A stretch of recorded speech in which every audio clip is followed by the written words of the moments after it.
নমস্কাৰ বন্ধুসকল, মই ললিত কুমাৰ নাথ, আপোনালোকে চাইছে ফাৰ্মাৰ লাইফ আছাম। আপোনালোকে আজি থাম্বনেইলত ঠিকেই দেখিছে, থাম্বনেইলত যিটো দেখিছে আপোনাৰ সেইটো বিষয়ে আজি কথা পাতিব ওলাইছোঁ। আৰু আপোনালোকক একদম সাংঘাতিকে আপোনালোকে এই কথাটো বুজাই দিম আজি আপোনালোকক। আপোনালোকে যেন 1 টকা নোহোৱাকৈ ছাগলী ফাৰ্ম কৰিব পাৰিব, কেনেকৈ কৰিব পাৰিব, গোটেই বায়'ডাটা গোটেইখিনি কথা আপোনালোকক মই আজি ক'ম। আৰু যদি এইটো টিক্সত আপোনালোকে কয় 100% 1 টকা নোহোৱাকৈ আপোনালোকে ছাগলী ফাৰ্ম কৰি আপোনাৰ ফিউচাৰত স্বাৱলম্বী হ'ব পাৰিব। তো ঠিক আছে, নমস্কাৰ বন্ধুসকল, মই ললিত কুমাৰ নাথ, আপোনালোকে চাইছে ফাৰ্মাৰ লাইফ আছাম। 1 টকা নোহোৱাকৈ ছাগলী ফাৰ্ম কৰিব কেনেকৈ চাওক। বহুত মানুহ এটা সপোন থাকে কি মই এখন ছাগলী ফাৰ্ম কৰিম, বা মই এখন গাহৰি ফাৰ্ম কৰিম, বা মই এখন গৰু ফাৰ্ম কৰিম, কুকুৰা ফাৰ্ম কৰিম, যিকোনো এটা ফাৰ্মিং লাইনত যাৰ ধৰক চাকৰি বাকৰি নাই, ফাৰ্মিং লাইনত আহি নিজে স্বাৱলম্বী হোৱা সপোন দেখে।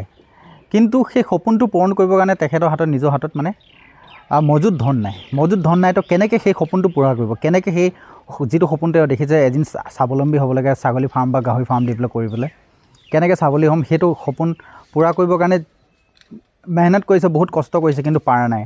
কিন্তু আজি কৈ আছে 1 টকা নোহোৱাকৈ আপোনালোকে এখন ছাগলী ফাৰ্ম গঢ়িব পাৰিব, এখন ফাৰ্ম ধুনীয়াকৈ বনাই আগলৈ আপুনি স্বাৱলম্বী হ'ব পাৰিব। তো চাওক, আজিৰ তাৰিখত মই এটা কথা কৈ দিওঁ আপোনালোকক, ছাগলী ফাৰ্ম, গৰু ফাৰ্ম, গাহৰি ফাৰ্ম খোলা মানুহ বহুত মানুহ খোলে, কেতিয়াবা কৰ্মচাৰীৰ অভাৱত, কেতিয়াবা নলেজৰ অভাৱত, ঠিক আছে, লাষ্টত যাই কি কৰে, বন্ধ কৰি দিয়ে। কেতিয়াবা কৰ্মচাৰীৰ অভাৱত, কেতিয়াবা নলেজৰ অভাৱত বন্ধ কৰি দিয়ে। তো আপোনালোকৰ হাতত কিন্তু 1 টকা নাই, 1 টকা পইচা নাই, তেতিয়া আপুনি এখন ছাগলী ফাৰ্ম কৰিব। তো তেতিয়া আপুনি কি কৰিব লাগিব, সেই ছাগলী ফাৰ্মখন কৰিবৰ কাৰণে আপোনালোকক ছাগলী কেইজনমান লাগিব, কিন্তু আপোনাৰ হাতত 1 টকাও পইচা নাই।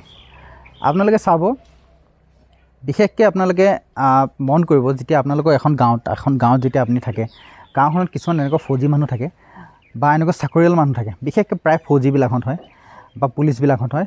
সিহঁতে কি কয়, সিহঁতে মানে এক্সট্ৰা ইনকাম কৰে, কাৰণ সিহঁতে এক্সট্ৰা ইনকাম বা খেতি কৰিবলৈ কাৰণে, কিবা কৰিবৰ কাৰণে, শাক চব্জি কৰিবৰ কাৰণে সেনেকৈ সময় নাথাকে। কিন্তু চিভিল চাকৰি যিবিলাকে সিহঁতে মানে ঘৰত খেতিও কৰিব পাৰে, শাক চব্জি কৰিব পাৰে, তেওঁলোকৰ এক্সট্ৰা ইনকাম এটা কৰিব পৰা সুবিধা থাকে। কিন্তু এটা কোনোবা ফৌজি হওক বা পুলিচ হওক, সি কি কৰে, মানুহজনে কি হয়, সি এনেকুৱা এক্সট্ৰা এটা ইনকাম কৰিবৰ কাৰণে তাৰ কোনো এনেকুৱা এটা মানে নেক্সট বিকল্প এটা কোনো নাথাকাৰ ফলত তেওঁ কি কয়, এনেকুৱা মানুহ বিচাৰি ফুৰে, সৎ মানুহ, যোনে মানে তেওঁ দিয়া পইচাটো ইনভেষ্ট কৰিব, পইচাটো ইনভেষ্ট কৰাৰ পিছত সেই পইচাটোপে 2 টকা নিজেও পাব, আৰু সেই মানুহজনে যোনজনে ফাৰ্ম কৰিছে সেইজনেও পাব। তো সেই নিচিনা আপোনালোকে মানুহ বিচাৰিব লাগিব, মানুহ বিচাৰি বহুত মানুহ আছে, সেই নিচিনা মানুহ বিচাৰি আপোনালোকে তেওঁলোকৰ লগত কথা পাতিব লাগিব। দাদা কি মই এখন ফাৰ্ম, আপুনি যদি ইচ্ছা কৰে মোৰ লগত মিলি এখন আপোনালোকে আমি দুটা পাৰ্টনাৰশ্বিপত এখন ফাৰ্ম কৰিব পাৰোঁ।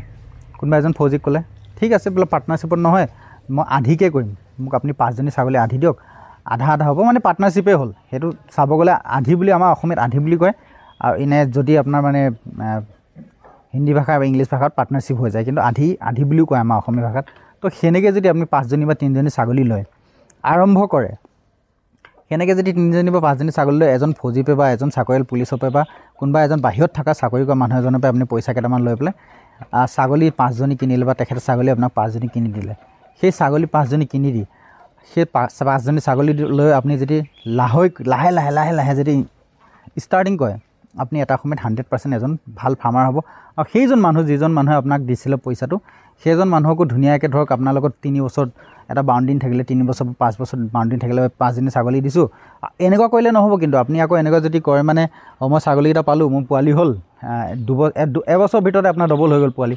ছাগলীটো চাওক, আপোনাৰ ধৰক 5জনী ছাগলী আপোনাৰ 10টা পোৱালি দিলে, 10টা পোৱালিৰ ভিতৰত আপুনি ধৰক 3জনী মাইকী পালে, ঠিক আছে। নেক্সট বছৰ 3জনীৰ পৰা আকৌ আপোনাৰ 6জনী হ'ব। মানে বহুত স্পীডত হয় ছাগলী বস্তুটো, বহুত স্পীডত হয়। তাৰপিছত মায়েকহঁত আছেই।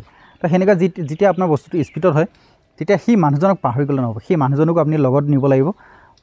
ধৰক 3 বছৰমান সেই মানুহজনক আপুনি এটা ইনকাম উলিয়াই দিছে, ছাগলীকেইজনী সুস্থ সবল হৈ থাকোঁতে ছাগলীকেইজনী আপুনি দি দিলে কি, দাদা হ'ল, এতিয়া মই নিজৰ ফাৰ্মখন মই আগুৱাই নিওঁ, তো আপোনাক মই এইখিনি আপোনাৰ ছাগলীকেইটা বেচি পেলাই এইকেইটা পইচা দিছোঁ, বা আপোনাৰ ছাগলীকেইটা আপুনি নিজে লৈ আপুনি বেচক গৈ যায়, সেনেকৈ কৰিব পাৰে। আৰু একদম সততাৰে আপুনি সততাৰে যদি সেই কামটো কৰে, 100% এদিন এখন ছাগলী ফাৰ্ম কৰিব পাৰিব।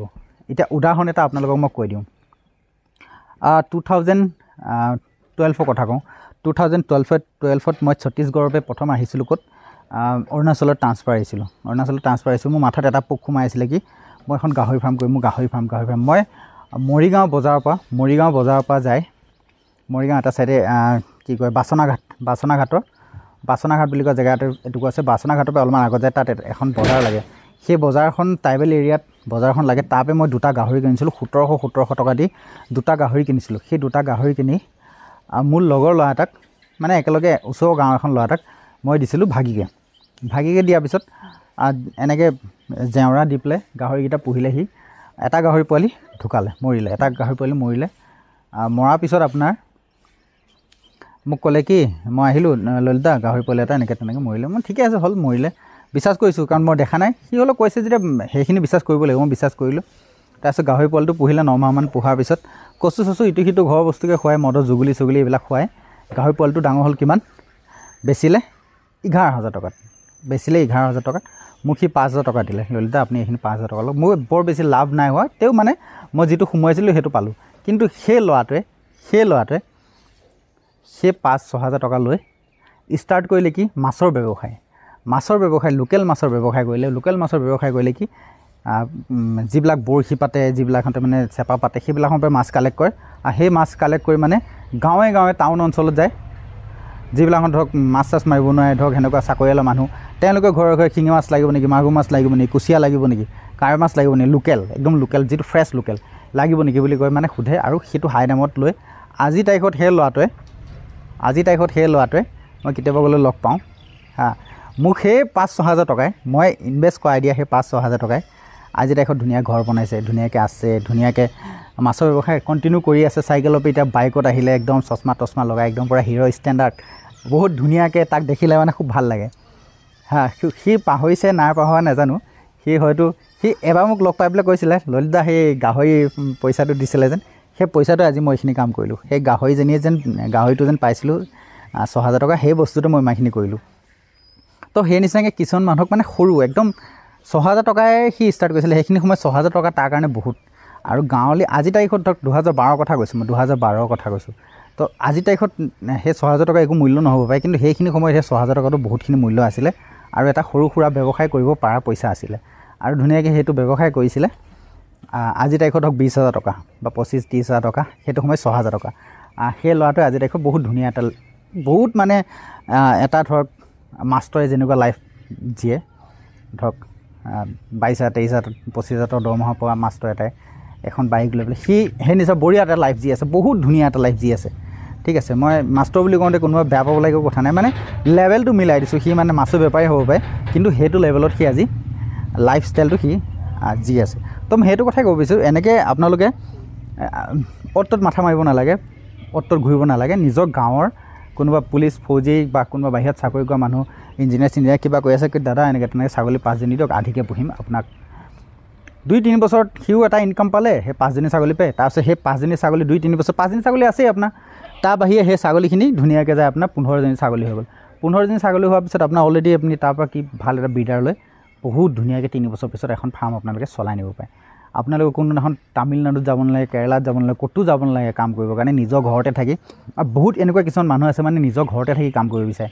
তেওঁ মানে তাত যাবই নাই, তাত গ'লে খেতি বাতি নহয়, তাত গ'লে মায়ে দেউতাক আছে, বুঢ়া মায়ে বাপেক আছে, ঘৰত অকলশৰীয়া, সেনেকুৱা কিছুমান মানুহ আছে। তেওঁলোকৰ কাৰণে একদম বহুত মানে বেষ্ট হয় ছাগলী ফাৰ্মিংটো। মই বেলেগ ফাৰ্মিংটো কথা কিহৰ কাৰণে কোৱা নাই, প্ৰতিটো বস্তুত এতিয়া মোৰ ঠাইত গৰু আছে, মই গৰুক এতিয়া মোৰ ঠাইত একদম গাখীৰ এজনী গৰু নাই, গোটেইকেইজনী গাভিনী হৈ আছে। 2 মাহ 2.5 মাহত ধৰক মোৰ গৰুকেইজনী জগিব, এজনী গৰু গাখীৰ নাই। কিন্তু এতিয়া মই কমচে কম মাহটোত 12,000 টকা দানা খুৱাই আছোঁ, তো পকেটৰ পৰা গৈ আছে। ঠিক আছে, গাহৰি যদি পুহোঁ, গাহৰি যেতিয়ালৈকে আপোনাৰ ইনকম জেনেৰেট নহয় তেতিয়ালৈকে আপুনি পকেটৰ পৰা খুৱাব, মুৰ্গীটো আপুনি পকেটৰ পৰা খুৱাব, চব বস্তুকে পকেটৰ পৰা খুৱাব লাগে। কিন্তু ছাগলী এটা এনেকুৱা বস্তু আপুনি বিনা পকেটৰ পৰা খুৱাই, গছপাত ঘাঁহ পাত সেইবিলাক খুৱাই আপুনি আৰামছে ব্যৱসায়টো চলাই নিব পাৰে।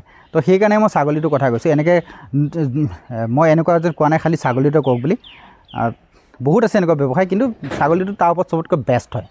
কাৰণ সি কিনা ফিড আপুনি যদি বেছিকৈ খুৱাই দিয়ে বা চাপৰ যদি বেছিকৈ খুৱাই দিয়ে, ছাগলীটো আপোনাৰ কেতিয়াও ডাঙৰ নহয়, ওলটাকৈ মৰিবহে। ধৰক 100 কেজি ওজনৰ ছাগলীটো তাক 1 কেজি দানা, 50 কেজি আধা কেজি, 25 কেজি পোৱা, সেনেকুৱা এটা লেভেল আছেতো, এটা মানে বডি ৱেটৰ হিচাপত আছেতো। 10 কেজি ছাগলীটোক 100 গ্ৰাম দানা, সিমানখিনিহে এটা ছাগলীয়ে খাব। আৰু সিমানখিনি দানা গাঁৱৰ যিকোনো এটা মানুহে ধৰক ঘৰত 100 গ্ৰাম চাউল খুৱাব পাৰে। ঠিক আছে, বা এমুঠি চাউল খুৱাব পাৰে, বা কেতিয়াবা ক'ৰবাত নামত গ'ল, পাঠত গ'ল, কল আনিলে, কিবা আনিলে, সেনেকৈ খুৱাব পাৰে। কিন্তু মানে গাহৰিটো যদি আপুনি পোহে বা গৰুটো পোহে আপুনি তাক দানাটো ডবল খুৱাবই লাগিব এতিয়া মোৰ গৰুকেইটাক মই খুৱাই আছোঁ 12,000 টকা দানা প্ৰতি মাহত খালি চাপৰ 12,000 টকা চাপৰ খুৱাইছোঁ বাকী বেলেগ কিবা কিবি বাদেই দিছোঁ ঠিক আছে তো সেইকাৰণে মই সেই কথা কৈছোঁ তো আপোনালোকে যদি এনেকৈ বিনা পইচা ছাগলী ফাৰ্ম কৰিম বুলি ভাবিছে সেইটো এটা ভাল অপশ্যন আছে আপোনালোকে 100% আপোনালোকে সেই কামটো কৰিব পাৰিব আৰু ভালকৈ কৰক 100% এইটোতে ছাকচেছ হ'ব পাৰিব বাকী ভিডিঅ'টো চাই কেনেকুৱা লাগিল যদি ভাল লাগিল চেনেলটো ছাবস্ক্ৰাইব কৰিবলৈ আশা থাকিল নেক্সট টাইম এনেকুৱা ভিডিঅ' পাই যাব thank you all the best